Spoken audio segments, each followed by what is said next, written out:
Peace, beautiful souls.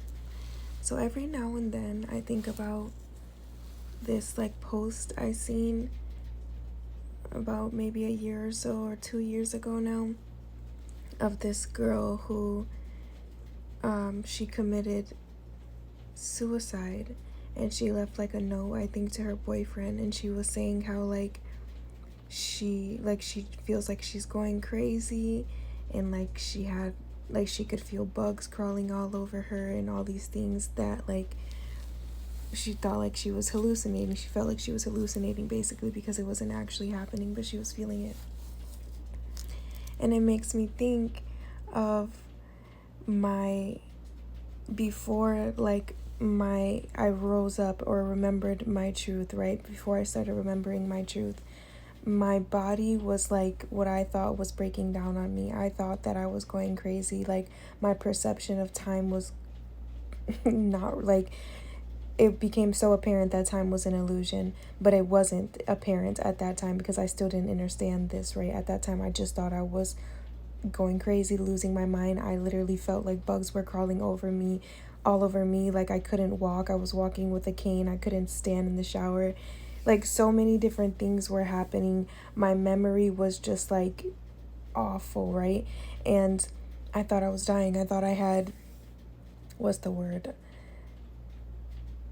Memory still be playing games, but whatever. It's Parkinson's, and there's another one that's similar to Parkinson's that I thought I had a whole long ass list of symptoms, and that these symptoms were happening over the years, but months before I started to remember my truth, it was really, really strong, really intense, and I was going to even more doctors than I was before, and it basically got to the point where they were just no, you're crazy, because I also started telling them I could feel frequencies, and I could feel frequencies really strong, and when that started happening, I was also freaking out because I'm what the what is going on, But I think about her every now and then, because when I read her her story, when I read her note, it brought me to so much emotions because I was so scared and I was so ready to transition to because I wasn't finding help, and I was sick of being told I was crazy. I was sick of being told that nothing was wrong with me when I was having all these different symptoms, and I didn't understand what was happening until my mom was it's probably a spiritual thing, work on your chakras. It's probably spiritual. And at first I kept pushing her off until I went to that last doctor that told me you're crazy, basically. And I was I remember walking out of that hospital, walking out of the appointment, these people got me effed up, I know I'm not freaking crazy. And from there I started intentionally working on these things, on my chakras, and doing yoga and all the things, and all of those things diminished. And I realized I quite literally was losing my mind. I was losing my conditioned mind, and which goes with the time, the perception of time being distorted, and then memories, certain memories we don't have to hold on to in this new reality, in this new remembrance, right, of the truth. And again, just breaking down the programming and the conditioning that was happening, that I had been accustomed to through all these years. But I just wanted to talk about this because some people don't talk, well, everybody's symptoms, ascension symptoms or rising up symptoms can be different, but for me they were super intense on the physical aspect. And it makes sense to me because for years my spirit was trying to get to me through depression and anxiety to get me to go in spiritually, but that wasn't working. So again, over the years, my body started breaking down to grasp your attention. Your spirit, your soul, the most high universe, whatever, is going to get your attention in whatever way they have to. And they will be going to the most extreme when you're not grasping it in other ways, right? But yeah, I talk about this every now and then.